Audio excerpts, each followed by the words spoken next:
Hi there, welcome back to my YouTube channel. My name is Sandy Zimmer, and tonight on my table, which is March 22nd, 2024, I thought I would include some photos of a layout that I've made in the past and just show you how to go ahead and make it. Hope you enjoy.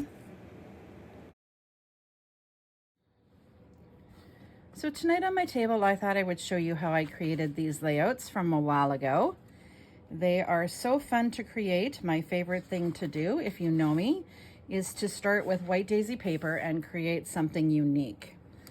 Now, I did use a little bit of patterned paper in the background here, just as an added accent, but basically most of these two layouts, were just created with ink and the stamping foam. So I'm going to show you how this works. Now, again, close to my heart, carried this for a while. This is the stamping foam created by Simon Hurley. And I don't know if you have this in your stash, you may or may not. But how it works is you heat up the stamping foam.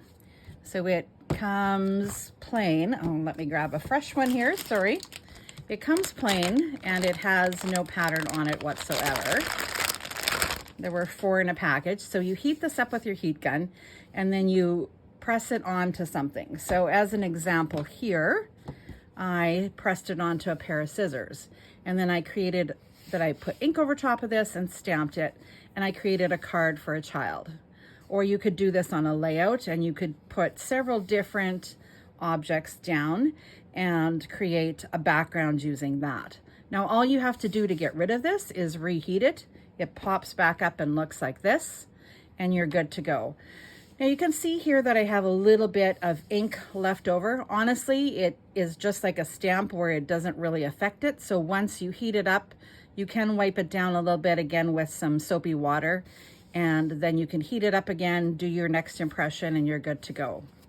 So here you can see that I heated it up and I put it onto a stamp. And so that created part of the background that I have here. So I cut out a tag, I put this on, I stamped it on my white daisy, and that's how I got that. So you can customize it, right? You can add your color and you can do your own thing.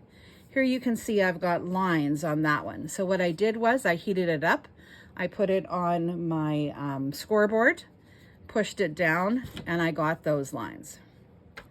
Okay, next one for this one right here, I heated up the end and I put it on top of this, I'm trying to see what it says here. It's a slimline folder. I can't quite read. It's kind of come off what it is, but it was from October, December 2022. So I heated that up. I opened up my folder, found the raised side, did that impression, and then I got that. Now you could do it the other way as well, where you would just get the flowers. So because I did this side, this part is the part that's raised, I got this. If I was to do it the other way, then the flowers and the leaves would be the purple and then the rest would be white. So you can do it however you want to do it. So again, you can see that I just cut out little tags in different spots here and I just stamped on top of those. So here is the difference using exactly the same product, but just a different color of ink. And you can see how beautifully that all just meshes together. I've done it on the tags. These little bows were from a stamp kit. They were a thin cut die. And so then I just did them in coordinating color to match that.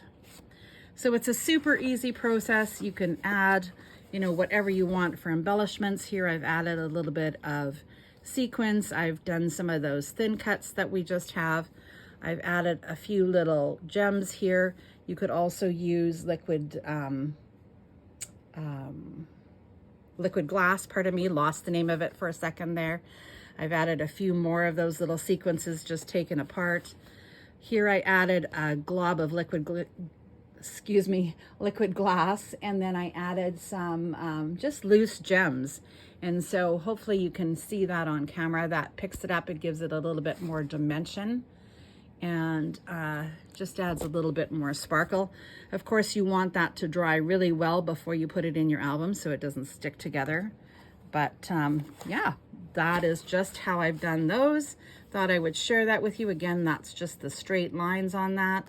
These are just stamps. You can do whatever theme you want, of course, because we're using stamps. I'll just run through those again. I'll show you the one with the purple and just tuck some elements in behind there. So super easy. If you have the stamping foam, I hope you'll give that a try.